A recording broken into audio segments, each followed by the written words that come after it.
Swastiastu. Halo pemirsa, apa kabar Anda hari ini? Semoga selalu dalam keadaan sehat bagi Anda yang saat ini sedang menyaksikan dialog khusus Dekranasda Bali. Ada saya Made Sukadana Karang yang akan mengajak Anda berbincang-bincang mengenai bagaimana strategi pemasaran UMKM binaan Dekranasda Bali dalam tatanan kehidupan Bali era baru tentunya. Pemirsa, wabah COVID-19 memberikan dampak yang cukup besar bagi perekonomian Bali, Indonesia dan Bali khususnya bagi pelaku UMKM. Diperkirakan banyak pengusaha di setiap sektor telah mengalami kerugian sejak adanya kasus pertama korban positif corona di Indonesia. Untuk meminimalisir kerugian yang terjadi, tentunya perlu beberapa strategi yang dilakukan agar bisnis ataupun usaha UMKM tetap berjalan dengan baik selama wabah COVID-19 ini. Apalagi akan ada wacana memasuki tatanan kehidupan era baru. Nah, salah satu strategi yang diperlukan adalah bagaimana strategi pemasaran dalam tata kehidupan era baru tentunya. Kita akan berbincang-bincang mengenai bagaimana strategi pemasaran UMKM binaan Dekranasda Bali dalam tata kehidupan Bali era baru bersama Bapak Wayan Jarte. Beliau merupakan Ketua Harian Dekranasda Bali sekaligus Kepala Dinas Perindustrian Perdagangan Provinsi Bali. Om Swastiastu. Om Swastiastu. Bapak, apa kabarnya Pak? Sehat ya Pak ya? Salam sehat. Salam sehat tentunya, selalu sehat tentunya. Kalau sudah sehat kita bisa beraktivitas tentunya. Terima kasih sudah hadir di studio Bapak.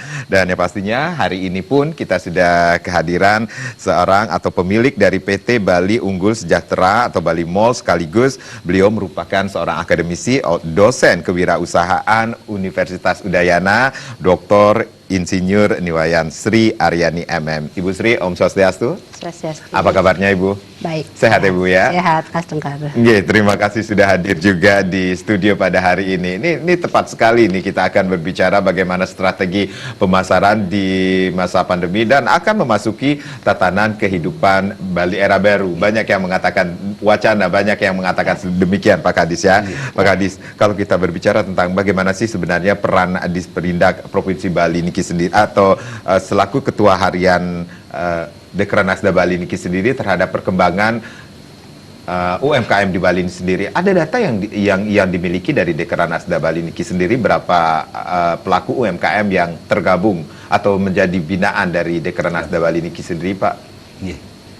Terima kasih. Jadi kalau dalam konteks sekarang ini ingin saya sampaikan yang pertama, sesungguhnya sebelum pandemi, sebelum pandemi COVID, Dekranasda di bawah pimpinan Ibu Gubernur sangat concern membantu anggotanya, yaitu para perajinnya, dalam hal memasarkan produk unggulan kepada masyarakat luas, termasuk ke pasar-pasar yang ada. Ini dalam perencanaan kita sih sebetulnya kita mulai berbagai pameran, pameran-pameran yang akan kita laksanakan di tahun 2020 ini semestinya gitu ya. Nah, cuman karena ada kondisi COVID ini, tentu Dekranasda dalam ini tidak diam juga, akan selalu berusaha memasarkan produk-produk anggotanya, hasil kerajinan masyarakat Bali itu tentu dengan strategi yang berbeda. Ya kan? Apa yang dimaksud strategi berbeda? Ya, dia menuju Bali era baru itu dalam konteks ini karena ada pembatasan kegiatan, ada pembatasan interaksi, tentu yang paling berpotensi untuk kita lakukan dalam segi pemasaran kan memanfaatkan jasa online ini. Nah, itulah strategi ke depan yang selalu akan kita bantu bina pada UKM kita, IKM kita dalam konteks memasarkan produknya. Karena kendala yang mereka hadapi sekarang kan pertama sekali adalah dari segi pemasaran. Dengan kondisi sekarang ini memang tidak gampang kita bisa berinteraksi, tidak gampang kita bisa memasarkan produk kita, kecuali yang paling bisa kita laksanakan melalui pemasaran online. Nah, jadi karena itu memiliki peluang yang paling bagus, maka Dekranasda tentu akan bergandengan dengan para marketplace yang ada di Bali khususnya gitu, agar bisa memasarkan produk-produk kerajinan atau produk-produk anggotanya ini atau UKM, IKM itu ke pasar, baik pasar lokal, domestik, nasional maupun internasional nanti. Itu strategi yang akan kita laksanakan. Itu strateginya. Tetapi sebelum pandemi pun sudah Dekranasda sudah luar biasa konsennya. Ibu Gub selaku Ketua Dekranasda itu sudah sangat konsen ingin memasarkan produk-produk kerajinan Bali itu, baik di pasar domestik, nasional maupun internasional. Bapak melihat bagaimana kondisi sekarang para pelaku UKM, IKM di tengah atau pandemi COVID-19 ini sendiri, Bapak? Nah, itu kalau kita perhatikan memang dengan kondisi yang sekarang, satu, mereka ada keterbatasan untuk beraktivitas. Yeah. Ya. Tetapi dalam hal memproduksi sebetulnya, karena ada produksi IKM itu umumnya dia memproduksi di rumah atau di home industrinya masing-masing. Dalam hal produksi sebenarnya tidak ada permasalahan. Memang ada kendala paling di bahan baku. Ya. Nah, cuman dari segi ya dari kendala mereka sekali lagi memang di pemasaran produk, ya, karena memang lagi lesu kan. Yeah. Termasuk juga kalau kita perhatikan karena kebetulan kami juga di perdagangan, ya kan, yang mengurusi ekspor, ya, memang dari ekspor kita juga turun. Padahal di awal Januari produk kerajinan kita terekspor sangat signifikan meningkat. Tetapi begitu Maret dengan adanya pandemi COVID ini memang secara drastis ekspor kita turun sampai ke titik 30% dari yang kita harapkan. Jadi kembali seperti tadi pertanyaannya, berapa sih perajin yang ada di Bali? Yeah. Ya, wah ini sebetulnya cukup besar ini, dan salah satu strategi dalam rencana pembangunan industri ke depan, industri kerajinan adalah industri unggulan kita. Yeah. Yang akan menjadi unggulan yang akan kita selalu bina berbasis kawasan atau sentra-sentra. Jadi kalau jumlah perajin di Bali itu sekitar 15.800 lebih itu yang tercatat loh, ya. Belum lagi nanti mungkin yang beralih profesi dan segala macam menjadi perajin itu kita belum ini. Jadi yang sudah tercatat di kita itu hampir 15.800 perajin di seluruh Bali itu yang selalu kita bina. Gitu. Baik, bisa dikatakan ini peran pemerintah khususnya dalam hal ini Disperindak sebagai fasilitator dalam hal pemasaran sangat diperlukan dalam situasi saat seperti sekarang ini, Pak. Ya, artinya dalam hal pemasaran kita bergandengan dengan Dekranasda. Baik. Karena kebetulan saya selaku Ketua Harian Dekranasda, Ibu Gubernur sebagai Ketua Dekranasda, Ya. ya kan? Tentu ini ex officio karena jabatan selaku Kepala Dinas Perindustrian dan Perdagangan, otomatis selaku Ketua Harian Dekranasda, kita bersinergi Ya. dengan Dekranasda dalam hal lebih fokus ke dalam hal pemasaran produk-produk unggulan kerajinan Bali. Baik, Pak Jarto dan nanti Bu Sri, kita akan rehat sejenak, nanti kita akan lanjutkan lagi perbincangan ini. Pemirsa jangan kemana-mana, kami akan kembali sesaat lagi.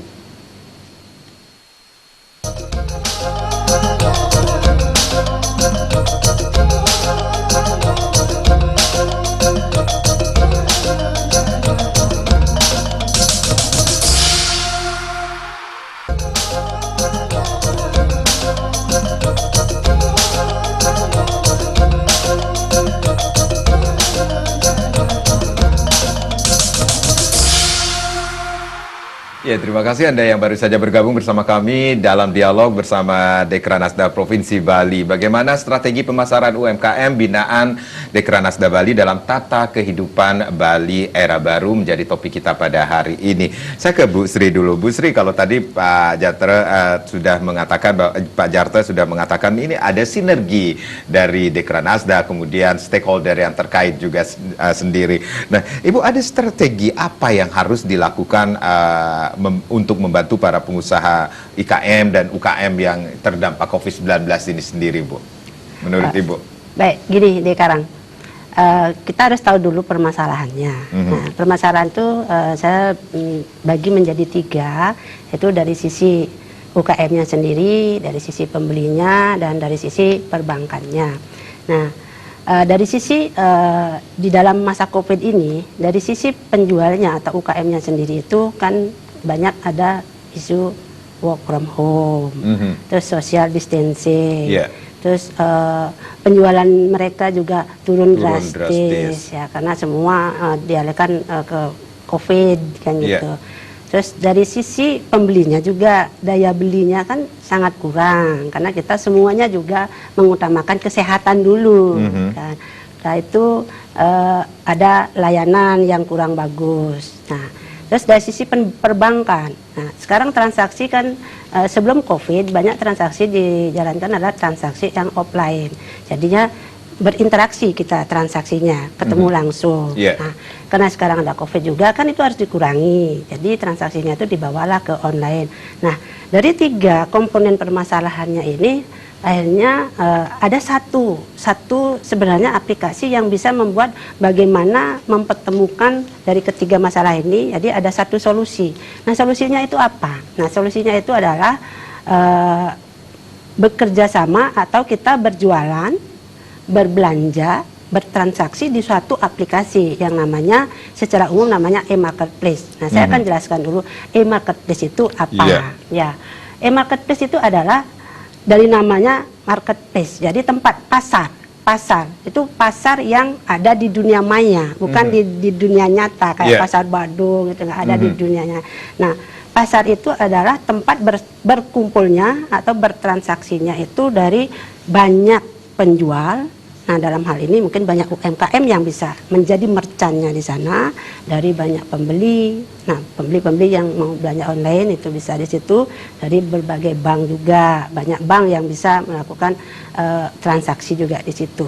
Nah, itu marketplace. Jadi pasar yang bisa suatu aplikasi ya yang bisa mengumpulkan banyak penjual, banyak pembeli, banyak bank. Nah, sekarang apa pengaruhnya dengan pasar lokal? Iya. Ya, sebenarnya e-marketplace itu bukan mengganggu keberadaan pasar lokal, itu tidak, tetapi dia mendukung karena yang dipindahkan itu hanya transaksinya. Sedangkan seperti yang dibilang Pak Kadis, tempat produksinya tetap. Kalau UKM kerajinan setahu saya tempat produksinya kebanyakan di rumah-rumah ya Pak ya, di rumah-rumah. Kalau pedagang yang misalnya pedagang sembako kayak gitu kan dia punya toko, macam-macam. Dia tetap lokasinya tetap, hanya cara bertransaksinya saja yang berbeda. Jadi itulah dipindahkan ke dunia maya. Nah, dunia maya itu kita buat wadah namanya marketplace. Nah, salah satu marketplace buatan anak Bali itu adalah Bali Mall. Di Bali sudah banyak sih beberapa marketplace yang ada, tapi salah satunya yang concern. Nah, ini saya bilang concern mempromosikan produk-produk binaan Dekranasda, itu salah satunya adalah Bali Mall. Gitu. Jadi secara tidak langsung ini para penjual harus bisa dikatakan ini harus melek IT. Seperti itu kah, Ibu? Tidak harus ya. Ya itu kan tanggapan yang agak salah ya. Ya. Tidak harus mulai IT. Yang mulai IT itu kan yang membuat marketplace-nya, yang mulai IT. Jadi orang yang di belakangnya marketplace itu yang mulai IT. Nah, pengrajin kita di situ kan sebagai merchant. Nah, apalagi binaan dari Dekranasdanya itu kan Dekranasda membinanya itu ke lapangan-lapangan ya Pak ya. Ke lapangan kita dari tim marketplace itu dikasih aja nomor teleponnya, produknya apa yang mau ditayangkan. Nah, mereka namanya tuh merchant ya Pak ya. Kalau yang di marketplace itu hanya menyiapkan foto barang yang akan dijual, harganya yang akan dijual, terus detailnya itu artinya deskripsi barangnya itu biasanya berisi bahannya, ukurannya, warnanya, yang kayak gitu. Dia menyiapkan itu aja, dan itu disiapkan itu bisa hanya dalam satu file Excel namanya. Nanti dia kirim, jadi yang menayangkan, yang meng-add on itu adalah tim dari e-marketplace itu, tim IT-nya. Gitu. Jadi si merchant itu atau UKM kita itu ya fokus hanya berproduksi yang bagus, yang harganya kompetitif, yang itu.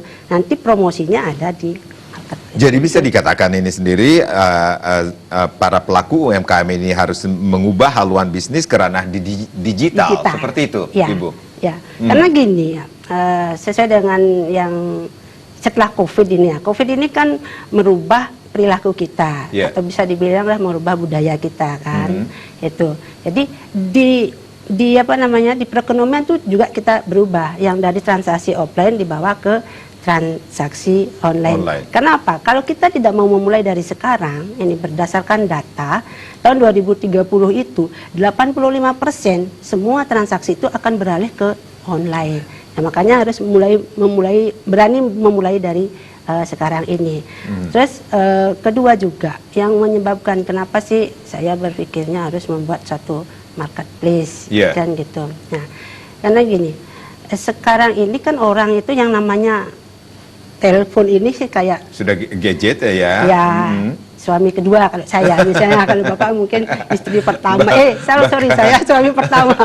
Jadi Mungkin bisa yang pertama ya. Iya. Begitu bangun tidur suami nggak ada nggak apa-apa. Ya, HP nggak apa-apa, ada. tapi HP harus ada, ya itu. Pasangan yang nggak ada nggak apa-apa. Iya, silakan. Jadi itu yang, jadi orang akan bertransaksi kebanyakan di online. Nah, bedanya sekarang bertransaksi di online biasa kayak Instagram. Online itu kan maksudnya itu online itu pakai gadget. Yeah. Jadi, itu kan ada Facebook, ada Instagram, ada beberapa media sosial yang bisa dipergunakan. Ya, nah kenapa di marketplace? Nah, pertanyaan kan gitu. Yeah. Padahal ada transaksi online juga ya gitu. Karena gini, kalau yang di marketplace hubungannya nanti dengan Dekranasda itu adalah kalau kita bertransaksi di marketplace itu kita akan tahu bisa meminit data yang masuk di situ. Itu. Jadi pemangku kebijakan nanti akan tahu apa sih yang harus dilakukan. Misalnya contohnya gini, berapa sih anggota UKM Bapak yang sudah memasarkan produknya secara online. Itu mereka akan tahu datanya. Terus produk-produk apa sih yang menjadi unggulan sekarang di online. Sehingga ke depan bisa membuat kebijakan sesuai dengan yang dibutuhkan oleh masyarakat. Jadi database-nya itu terminit di situ. Gitu. Kalau transaksi online biasa kan kita nggak tahu database-nya. Jadi itu bedanya transaksi online biasa dengan transaksi online yang ada di marketplace. Nah, baik, ya. Baik. Sekarang kan pembeli juga pengennya melihat barang yang ingin dicari, barang yang ingin dibeli itu seperti apa. Itu menjaminkah nantinya ketika mereka melihat di e-marketplace ini sendiri, Bu? Ya. Nah ini ya, e-marketplace itu kan banyak kan, merchantnya banyak. Nah khusus e-marketplace itu yang ada di Bali Mall itu merchantnya itu yang namanya terverifikasi. Nah, contohnya ada binaan Dekranasda. Kalau binaan Dekranasda kan pasti sudah terverifikasi ya Pak ya. Artinya barang yang dia jual itu memang jelas, sumbernya jelas, bahannya artinya original. Nah, di sini Bali Mall ini adalah mengedepankan keoriginalan produk UMKM Bali yang akan di ini. Jadi yang menjadi merchant di situ adalah merchant-merchant atau UKM yang terverifikasi. Artinya legal aspeknya itu dia jelas, barang yang dibuat itu jelas. Kalau nanti ada masalah, kemana kita harus komplain itu jelas. Nah, itu yang menjadi selling point-nya e-marketplace yang ada di Bali. Jadi kita dekat dengan ininya, dekat dengan usernya. Mungkin yang membina nanti Dekranasda, jadi kita ikut turun ke lapangan dari sisi IT-nya. Gitu. Baik, Pak Jarta ini selaku Ketua Harian Dekranasda Provinsi Bali ini sendiri dari puluhan ribuan para pengrajin yang ada di Bali ini sendiri, kemudian ada keberadaan e-marketplace ini sendiri, kemudian bagaimana dengan pendampingan yang akan dilakukan oleh Dekranasda sendiri terhadap para perajin ini sendiri, Bapak? Ya. Jadi begini, sesuai yang disampaikan tadi, kenapa kami concern juga untuk menggandeng e-marketplace yang ada. Jadi sekali lagi salah satu di antara Bali Mall, masih ada yang lain nanti. Ya kan, entah itu pasarbali.com dan petani muda keren gitu. Jadi sekali lagi dalam konteks ini tentu semua marketplace terutama yang memang bangun di daerah Bali ini tentu kita akan coba berikan peluang, kesempatan untuk membantu para perajin kita atau UMKM kita atau IKM kita dalam hal memasarkan produknya di era pandemi ini. Ya kan? Nah oleh karena itu tentu dalam konteks ini seperti yang saya sampaikan tadi, ini perlu komunikasi sinergitas antara kami di Dekranasda, Dinas Perindak Provinsi Bali, kemudian e-marketplace yang ada. Kenapa gitu? Karena kita ingin apa yang diproduksi oleh para perajin kita ini atau masyarakat kita ini betul-betul nanti memenuhi keinginan pasar dan terpasarkan. Kan untuk supaya jangan kita hanya memproduksi, terus ternyata permintaan pasar yang kayak apa, kemudian kita memproduksi seperti apa, ini supaya nyambung. bernyambung. Jadi permintaan pasar dengan apa yang diproduksi oleh perajin kita, ya kan? Nah, inilah perlu informasi seperti yang saya sampaikan tadi, dengan database yang kuat nanti yang ada. Di sana kita bisa menentukan arah kebijakan pembinaan kepada para perajin-perajin yang ada di Bali, sehingga mereka memproduksi tetap sesuai dengan pembinaan pasar. Tetapi ada satu hal yang memang misi kita khusus juga, kita juga ingin para perajin kita membangun produknya itu berbasis branding budaya Bali. Sesuai dengan visi misi Bapak Gubernur, itu kita ingin fokus agar, karena Bali ini sudah punya nama. Ya, nggak perlu kita pusing lagi ke pasar nasional, internasional punya nama. Jadi kita ingin concern nanti membina perajin kita itu agar mempunyai ciri, karakteristik, yaitu berbasis budaya branding Bali itu yang akan kita produksi, yang kita pasarkan. Nah, dalam konteks seperti ini, seperti yang saya sampaikan tadi, tentu dalam hal ini ke packaging atau penampilan produk itu sangat penting. Kami fokus ke situ juga. Ya, bagaimana para perajin kita supaya bisa mendesain produk dengan penampilan kemasan awal. Packaging kan tampilan depannya, karena ini belanja online, yang dilihat adalah gambar. Kalau dia sudah melihat gambarnya menarik dulu, nah di situ akan menarik para konsumen untuk bertransaksi. Ya.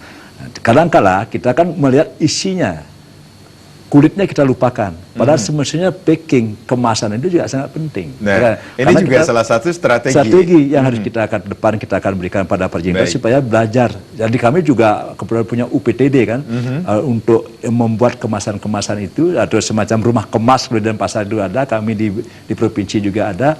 Ya itu kan kami dorong. Jadi ini juga membutuhkan salah satu keahlian untuk mendesain.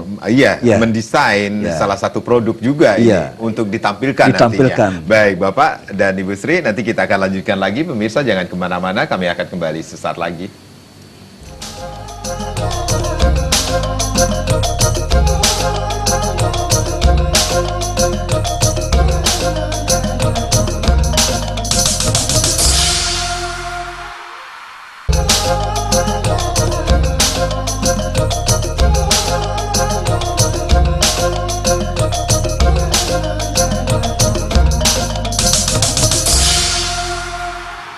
Ya, kita masih dalam dialog bersama Dekranasda Provinsi Bali. Strategi pemasaran UMKM binaan Dekranasda Bali menghadapi tatanan kehidupan Bali era baru masih menjadi topik kita bersama Ketua Harian Dekranasda Bapak Wayan Jarta, dan juga ada Ibu Sri Aryani. Beliau merupakan owner atau pemilik dari PT Bali Unggul Sejahtera atau Bali Mall tentunya. Pak Wayan, tadi juga yang menarik sekali adalah ada bergandengan tangan untuk agar kehidupan para pengrajin ini tetap terjaga di saat pandemi ini sendiri. Nah, tadi yang menarik adalah ada yang Bapak katakan ada harus, salah satunya adalah packaging ya, packaging produk yang harus ditampilkan juga nantinya ketika memasarkan di marketplace yang ada ini sendiri. Ini berarti ada, seperti yang saya sampaikan tadi juga harus ada desain yang harus bagus, kemudian kerjasama dengan mungkin fotografernya yang harus ahli, seperti itu Pak? Jadi memang khusus berbicara tentang kemasan ini, sesungguhnya ini sudah menjadi concern kita juga dalam hal pembinaan. Jadi sampai di beberapa kabupaten sudah membentuk rumah kemas namanya. Ya kan? Itu artinya apa? Memfasilitasi UKM, IMKM, kemudian perajin-perajin kita dalam hal mendesain sebuah produk, baik kemasannya maupun produknya itu sendiri. Ya, dari segi mutu atau kualitas produknya juga menjadi perhatian kita juga. Kemudian cara tampilannya juga akan menarik, ya kan? Nah, sekali lagi karena ini adalah pemasaran online, yang akan kelihatan adalah gimana kita bisa menampilkan produk-produk yang menarik. Itu pandangan pertama, kan dia pandangan pertama sudah menarik, ke berikutnya orang ingin tahu ke dalam. Ya. Tetapi bukan berarti kita hanya berbicara di kemasan saja. Jadi bagaimana kualitas produk, seperti ada jaminan produk ini memang karena kita akan pasarkan online supaya jangan menjadi komplain kan. Ada jaminan keamanan produk yang akan kita jual. Jadi satu penampilan produk, yang kedua pasti harus ada jaminan keamanan. Yang berikutnya adalah bagaimana kita dalam hal memproduksi ada jaminan keberlanjutan. produk ini. Tidak hanya sekali memproduksi, Yeah. ketika sudah ada dibeli banyak laku di pasaran, tentu produknya hilang. Ini juga tidak boleh terjadi. Kan percuma kita memasarkannya, begitu sudah mendapat pasar yang bagus, ternyata ketika dicari produknya tidak ada. Karena memang tidak diproduksi berkelanjutan. Nah, oleh karena itu pola berikutnya dalam membina perajin ini, kita harus membina mereka dalam skala berkelompok. Dalam satu kawasan atau dalam satu sentra-sentra, sehingga pembinaan pun akan lebih gampang. Dia akan mempunyai ciri khas tersendiri tentang sentra-sentra itu, sehingga dia bisa pasarkan bersama-sama. Sehingga sekali lagi ada jaminan satu mutu, Ya. kemudian yang kedua supply. Jadi barangnya tersedia, ready stock lah istilahnya gitu. Jadi itu juga penting gitu, supaya jangan nanti ketika teman-teman di marketplace sudah berhasil memasarkan produknya, pesanan begitu banyak tentu tidak bisa dipenuhi. Ini juga akan menjatuhkan nama ininya juga, marketplace-nya juga gitu loh, masyarakat yang bersangkutan. pelanggannya itu juga, wah ini tidak bisa dipercaya kan udah. Nah, itulah tugas kita bersama. Tugas kita bersama, baik marketplace pengelolanya sendiri, kami di Dekranasda yang membina para perajin dan perajin itu sendiri. Kan tidak bisa kita saja, kita akan mengarahkan mereka supaya bisa bekerja, berusaha dalam kondisi sekarang dengan memanfaatkan media online kan. Tetapi ada konsekuensi yang harus dia lakukan juga. Baik. Tidak bisa dia semaunya dia sendiri gitu kan. Jadi ada ikatan-ikatan yang harus kita bangun bersama-sama. Gitu. Baik, dari puluhan ribu perajin yang menjadi binaan Dekranasda Bali ini sendiri pada saat pandemi ini sendiri, adakah yang mereka bertahan ataukah memang dengan kreativitas mereka kemudian mereka beralih lagi ke produk-produk yang lainnya, Bapak lihat, Bapak? Ya. Jadi pertama tentu dalam kondisi sekarang ini kami pertama saran Ibu Ketua Dekranasda atau kami dari Perindak, ayo kita menyesuaikan kebutuhan pasar. Ya kan? Menyesuaikan kebutuhan pasar. Sesuai permintaan pasar. Permintaan Artinya apa? pasar. Di musim pandemi ini tentu kebutuhan pemenuhan protokol kesehatan itu menjadi hal yang penting. Contohnya masker, hand sanitizer, ya kan, APD. Jadi para perajin-perajin kita yang mempunyai kompetensi ke situ, kita arahkan mereka mengarah memproduksi ke situ. Jadi terlepas daripada apa yang mereka sudah produksi selama ini dengan kualitas yang sudah dia pertahankan, sementara karena pandemi COVID supaya tetap bisa bergerak, bisa memenuhi pasar, kita tentu orientasi produksi kita orientasinya pasar. Apa yang dibutuhkan oleh pasar, itu yang kami sarankan, ya kan? Jadi kita sarankan mereka untuk memproduksi fokus kepada kebutuhan-kebutuhan pemenuhan protokol kesehatan di kondisi pandemi COVID ini. Baik, baik. Berbicara mengenai menyesuaikan permintaan pasar, saya mau tanya sama Bu Sri. Bu Sri, ini produk-produk apa saja yang bisa dipasarkan saat pandemi saat ini, Ibu? Ibu ahlinya ini kalau berbicara tentang produk nih. Ya, karena ini pandemi ya, pandemi banyak orang yang kehilangan pekerjaan, jadi penghasilan turun. Itu yang paling banyak itu sekarang tuh memang masih di sembako lah, sembako. Terus yang kalau yang lain-lainnya itu mungkin kebutuhan kedua, ketiga kan, jadi sembako. Nah, kalau saya berbicara kembali ke e-marketplace, sebenarnya yang apa saja yang bisa dijual di situ. Nah, itu sebenarnya semua produk itu bisa dijual di situ. Karena dari sisi legal aspeknya dia tuh e-marketplace itu kan cuman mengumpulkan banyak pedagang dan mengumpulkan banyak pembeli. Jadi KBLI-nya itu namanya itu semua produk bisa masuk. Nah, salah satunya produk-produk yang menjadi unggulan kita itu sih memang sekarang mengarah ke produk-produk apa sih yang membuat perekonomian Bali dalam waktu yang tidak terlalu lama ya Pak ya, itu kita bisa bangkit lagi. Jadi adalah produk-produk yang dihasilkan oleh para UKM-UKM kita. Tuh. Nah, ternyata setelah saya tadi melihat itu binaannya Dekranasda itu bukan hanya produk-produk kerajinan Bali, makanan dan minuman juga ada. Nah, yang saya mau menjadikan selling point gitulah di marketplace saya itu adalah originalitas dari produk-produk UKM kita di Bali. Biar kita mempunyai ciri khas gitu loh. Yang original di Bali. Karena biar enggak kita sekarang dijejali oleh produk-produk dari luar. Tuh, nah, kalau semuanya anak muda kita yang tua-tua pun ikut itu memakai produk-produk dari luar. Nah, yang produk dari kita siapa yang mau memakai? Gitu. Kalau enggak dari sekarang kita harus sudah berani mandiri, membuat marketplace sendiri. Nah, kalau kemarin marketplace itu kan kebanyakan dari luar, Jadi, dari Indonesia. Ini yang dari Bali itu masih sedikit sekali marketplace. Jadi di e-marketplace yang Ibu miliki ini sendiri ada Kategorinya. kategori yang harus biar bisa katakanlah lolos sampai bisa dipasarkan. Iya, ada verifikasinya. Verifikasinya. Namanya. Ya, ada standar verifikasinya. Nah, nanti kita buat kerjasama, kontrak kerjasama. Karena marketplace yang di Bali Mall itu selling point-nya adalah mengutamakan produk original Bali yang diproduksi oleh binaan Dekranasda. Yang lain juga boleh, tapi yang diutamakan adalah binaan Dekranasda. Karena apa? Karena binaan Dekranasda itu dari sisi kacamata marketplace itu sudah mempunyai produk yang sudah pernah dibina, jadi kualitasnya sudah bisa. Tidak diragukan lagi. Tidak diragukan lagi. Karena saya lihat juga, kenapa saya namakan Bali Mall? Karena ya bermimpi lah menjual produk kita yang dari Bali ke kancah internasional, dari from Bali ke internasional. Makanya namanya Bali Mall. Nah, seperti yang sudah dibilang Pak Kadis tadi, Bali itu mempunyai nilai jual yang sangat tinggi. Jadi dari sisi branding, nah saya memikirkan dari sisi brandingnya itu, kalau orang membuat nama itu kan harus enak didengar, terus goalnya itu sebenarnya apa sih? Nah, jadi from Bali to internasional. Apanya yang from Bali? Produknya, produk-produk Bali yang bisa kita ke go internasional. Gitu. Jadi strateginya yang harus sekarang harus wacanakan, jangan hanya sekedar wacana. Nah, wacana yang harus diimplementasikan, mungkin saya bilang begitu, adalah ada wacana bagaimana sekarang kita harus bangga buatan Indonesia, pakailah produk sendiri. Nah, itu kan wacana. Terus bagaimana orang kalau mau mewujudkan wacana itu, di mana dia harus belanja, yang gitu-gitu kan.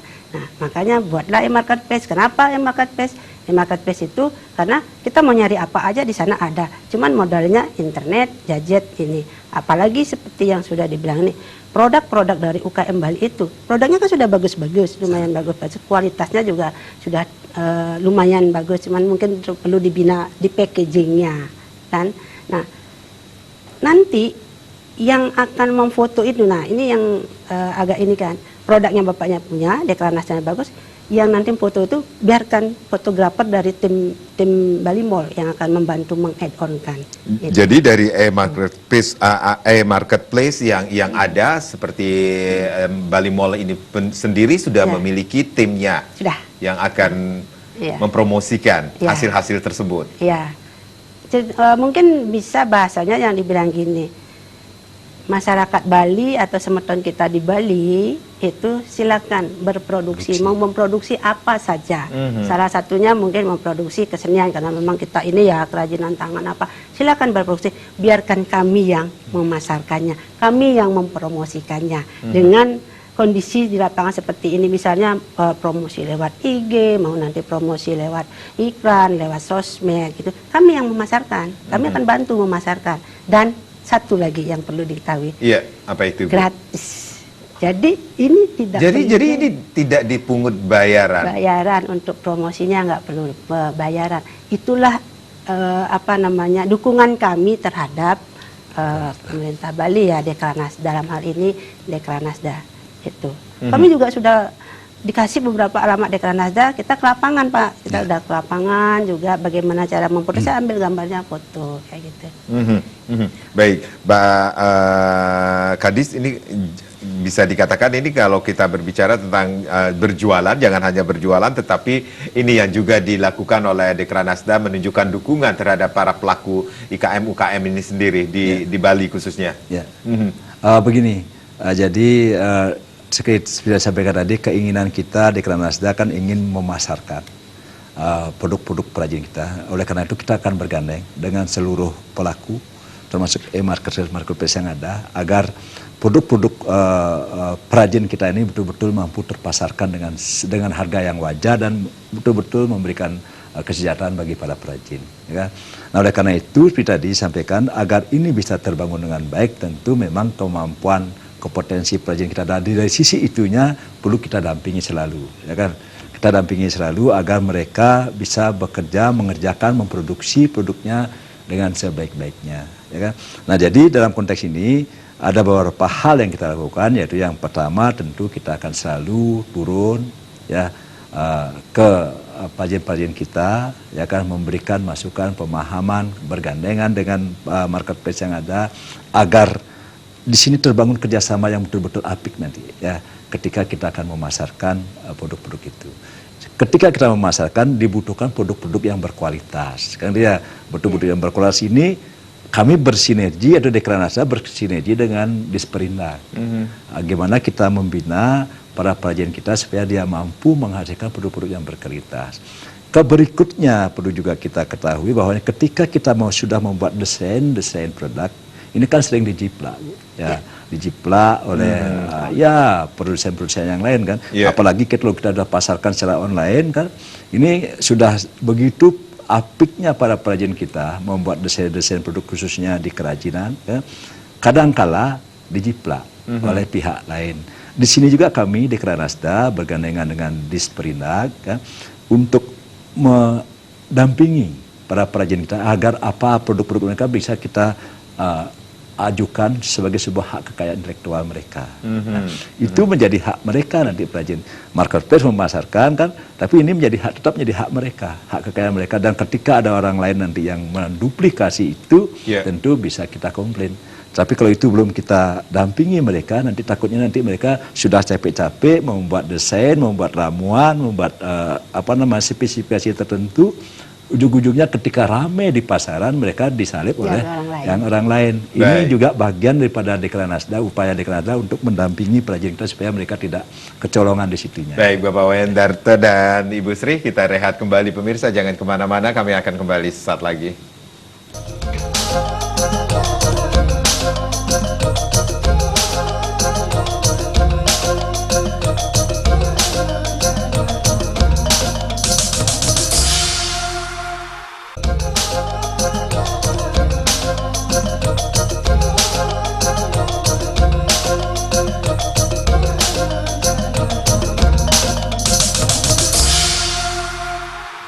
Ya, bagaimana strategi pemasaran UMKM binaan Dekranasda Bali dalam tata kehidupan Bali era baru masih menjadi topik kita bersama Ketua Harian Dekranasda Bapak Wayan Jarto sekaligus Kepala Dinas Perindustrian Perdagangan Provinsi Bali, dan ada Ibu Dr. Insinyur Niwayan Sri Aryani MM. Beliau merupakan pemilik dari PT Bali Unggul Sejahtera atau Bali Mall sekaligus seorang akademisi, dosen kewirausahaan di Universitas Udayana.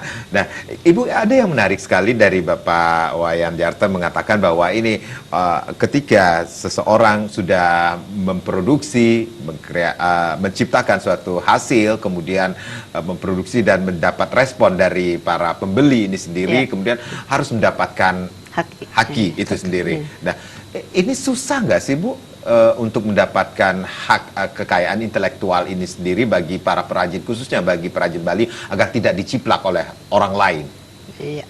Nah, ini sebenarnya waktu kemarin kami ke lapangan, ini salah satu kesulitan pengrajin kita di lapangan itu membilang susah mengurus haki. Nah, itu.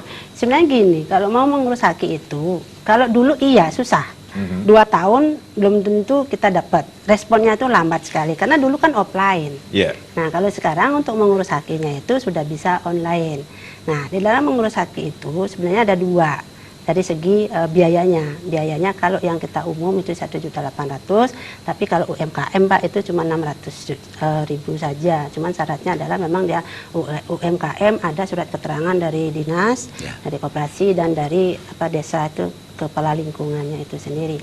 Nah, itu ngurusnya online. Nah, kita masuk ke websitenya, sudah kita isi data. Terus kita upload dokumen-dokumen yang diperlukan. Nah, setelah kita upload dokumen itu, kita akan mendapatkan namanya nomor pendaftaran. Nah, sebenarnya ini yang banyak tidak tahu. Di saat kita sudah mendapatkan nomor pendaftaran itu berarti haki kita itu sudah bisa dipakai. Itu, dan mendapatkan nomor. Karena sebelum mengurus itu kan kita harus masukin nama, misalnya. Kalau saya sih seringnya memasukkan nama, branding saya itu kebanyakan Bali gitu. Nah, saya membranding Baligo gitu. Baligo kita masukin dulu. ternyata belum ada yang memakai nama Baligo itu. Nah, kalau tidak ada, baru kita bisa proses selanjutnya. Nah, begitu kita daftarin, kita sudah dapat nomor pendaftaran nih. Nah, dari saat kita bisa mendapatkan nomor pendaftaran itu sebenarnya kita udah bisa pakai. Mungkin yang dimaksud 2 tahun itu adalah datangnya sertifikat hakinya. Itu memang sekarang paling cepat 6 bulan, Pak. Ya, maksimalnya 2 tahun. Tapi makanya dari kita sudah mendapatkan nomor pendaftaran udah bisa dipakai hakinya. Pak Jarta, dari 15 ribuan binaan dari Dekranasda Provinsi Bali ini sendiri, sudahkah menggunakan seperti kata Bu Sri ini sendiri e-market, marketplace yang ada saat ini, Pak, untuk pemasaran mereka? Ya, dalam pantauan kami, tapi data pasti kita ada dalam pantauan kami memang sudah, ya sebagian daripada perajin kita sudah memanfaatkan ini, ya, sudah memanfaatkan startup lah ya. Jadi dalam kerjasama dengan e-marketplace ini nanti tentu ada beberapa, nanti kan teman-teman di Bali Mall juga sudah melintisnya. Kemudian sebagian daripada mereka itu sudah mulai menggunakan ini, ya. Jadi dan di beberapa medsos saya lihat itu mereka sudah berhasil juga dengan kemampuan secara personal memasarkan produknya sudah ada. Beberapa produk-produk baik kain Bali, itu kami lihat sudah banyak dan sudah mulai ramai juga yang mau mencoba pola ini, sistem ini. Seperti di awal Bapak katakan ini baru yang terdata hampir 15.800-an, tetapi bagaimana dengan mereka yang tidak terdata tetapi memiliki kemampuan untuk memproduksi sesuatu yang bisa dijual seperti itu, Pak? Yang lihat di pandemi ini, banyak juga masyarakat kita yang beralih, beralih awalnya mungkin dari kerja di pariwisata dia beralih ke produksi, contohnya untuk makanan, ya kan itu UKM ini bukan UMKM kan. Nah kemudian yang beralih ke pemasaran produk-produk kerajinan kita. Jadi mungkin saja mereka bukan perajinnya, tetapi yang memasarkan produk-produk kerajinan yang ada. Nah itu juga bagian pada kondisi yang ada sekarang. Nah kalau masa perajin kita, itu saya kami sampaikan tadi bahwasanya memang sebagian karena ketika kami memberikan pelatihan, peningkatkan mutu, peningkatkan kualitas sampai kepada legalitas usahanya, salah satu konten yang kami berikan adalah bagaimana memasarkan produk melalui media online ini. Jadi 3 tahun terakhir ini di Sprindag sudah mulai mengajak para perajin kita untuk belajar memanfaatkan IT atau teknologi informasi ini, pemasaran online ini. Nah oleh karena itu kami dalam konteks itu ada beberapa di antara mereka sudah memanfaatkan, tetapi masih secara personal gitu, ya. Jadi mereka coba upload di pasaran, di online produk-produk mereka. Itu sudah terjadi dan sudah banyak yang kita lihat. Nah, dalam konteks sekarang kenapa e-marketplace ini menjadi sesuatu yang juga kita butuhkan, karena kita ingin tahu untuk strategi pengembangan ke depannya. Karena melalui e-marketplace mereka terkoordinasi dengan baik, data terkumpul dengan baik. Dari situ kita tahu siapa sih perajin-perajin kita yang aktif, ya kan? Apa sih kebutuhan pasar yang berkembang, yang banyak transaksi sekarang ini. Kalau sudah dibangun oleh masyarakat kita sendiri, masyarakat Bali sendiri, kami harap di sini data bisa kita saling tukar-menukar. Mohon maaf, mungkin kalau yang di luar sana belum tentu dia akan memberikan data kepada kita. Tapi kalau sudah dibangun, diawali dengan bekerja sama seperti ini, saya kira nanti kita bisa saling bersinergi. Dari pihak e-marketplace memberikan informasi kepada kita, mendata, oh ini perajin-perajin apa di sini banyak yang bergerak. Kan dia, kami akan bina terus ke dalam sehingga ini menjadi sebuah berkelanjutan, menjadi sebuah usaha yang berkelanjutan, tidak hanya sesaat saja. Gitu. Jadi, Ibu Sri, bagaimana caranya para pengrajin kita, baik dari binaan Dekranasda Bali ataupun bagi masyarakat yang ingin memasarkan lewat e-marketplace, contohlah Bali Mall ini sendiri untuk mendaftarkan hasil karya mereka atau ciptaan mereka, Ibu? Nah, ini kita ada 2 caranya bagaimana itu mau bergabung di e-marketplace. Itu ada yang secara offline dan secara online. Nah kalau nanti secara online-nya tinggal nanti masuk di di aplikasinya sendiri sign in sebagai apa? Sebagai pembeli atau nanti sebagai penjual. Nah, itu kita daftar di situ. Tapi kalau yang untuk Dekranasda ini kebanyakan sih kita mau rencananya itu dan sudah dilakukan juga adalah pendaftarannya secara offline. Karena memang salah satu kelemahan daripada UKM kita itu memang agak males, mereka masih banyak yang agak malas itu berjualan online karena mungkin punya histori yang kurang bagus terhadap penjualan online sebelumnya itu.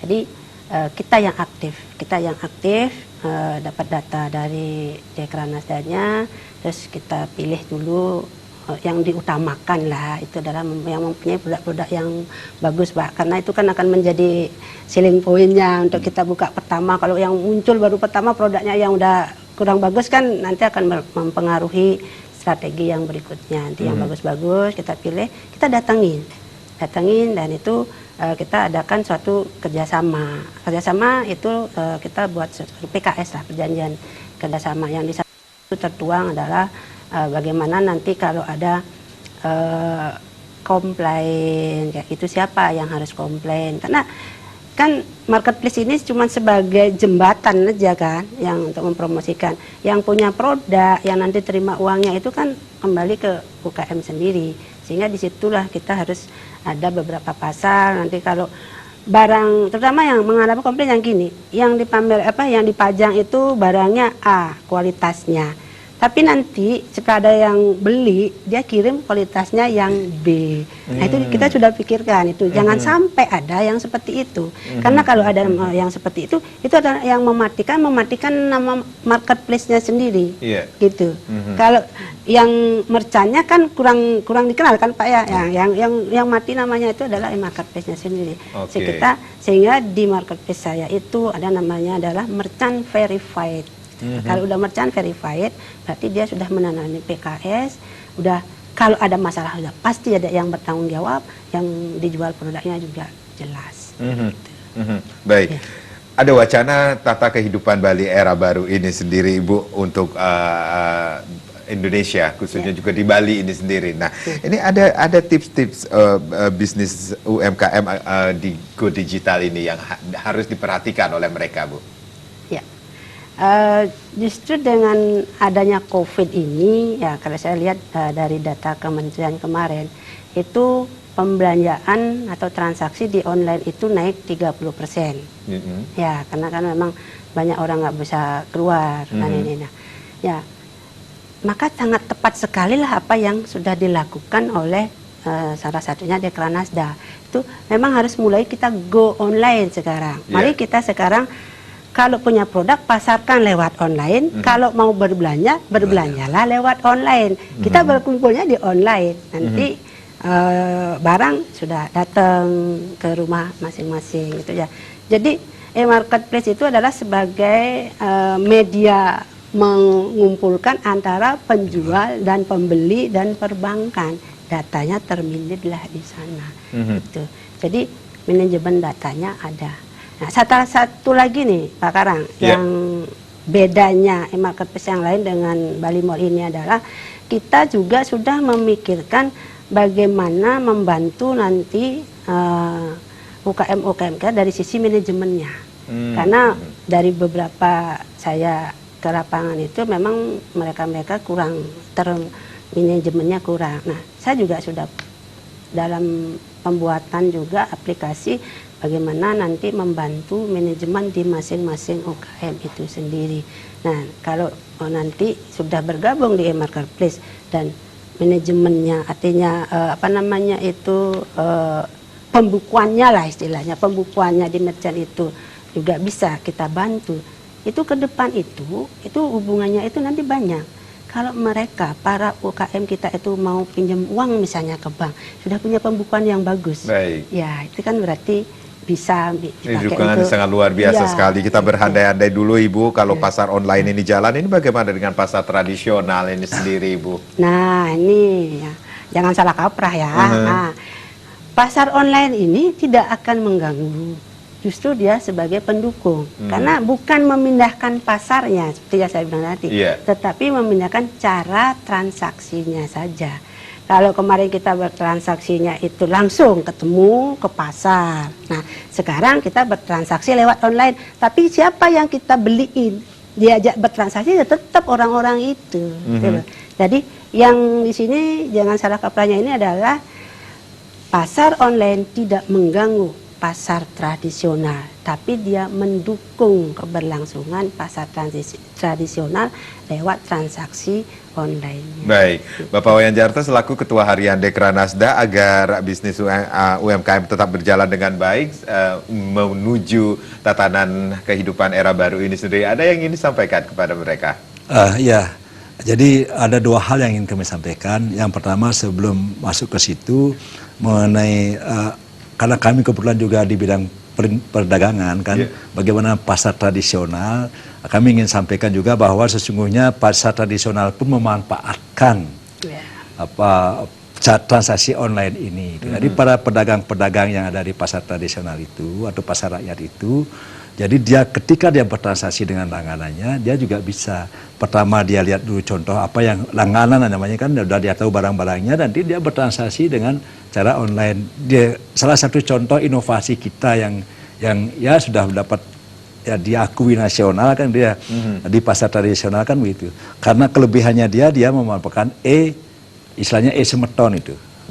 Dia bertransaksi dengan para pelanggannya itu dengan online. Kemudian yang kedua, dia meminimalisir pembayaran tunai melalui program KIRAK, ya kan, non tunai kan, KIRIS ya, KIRIS ya, itu yang membuat inovasi kita menjadi cukup bagus. Nah, berikutnya berkenaan dengan yang disampaikan tadi, kami berharap para perajin kita selalu memproduksi produk-produk, selalu berinovasi. Satu yang pertama.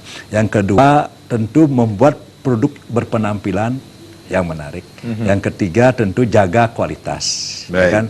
Terakhir, kepada masyarakat. Tentu kami berharap masyarakat Bali khususnya supaya memanfaatkan produk-produk lokal kita lah. Ya kan? Ini sebagai media pembelajaran, dengan demikian kalau sudah mulai laku, nanti akan bisa otomatis para perajin kita akan meningkatkan kualitasnya. Baik, baik. Bu Sri, ada yang ingin disampaikan, Bu, sebagai closing statement pada saat ini? Ya. Mungkin yang bisa saya sampaikan adalah mari kita tingkatkan di transaksi online, berjualan secara online, berbelanja secara online. Itu aja sih. Baik, jadi kehidupan para pengrajin kita, UMKM kita, walaupun dalam saat pandemi dan menuju kehidupan Bali era baru ini sendiri tetap berjalan dengan baik ya Bapak ya. Bapak Wayan Jarto, terima kasih. Ibu Sri, terima kasih sudah sharing. Saya Rizky dan Karang, terima kasih. Sampai jumpa. Om Santi, Santi, Santi. Yang ngerau sang jagat emangkin sambing rasa yang piko beting sambian taler ngerasa yang pakai wahe ulian ulagu mata gumite neng rana yang piko betemangkin nyereng ngapti yang manggegelis megingsir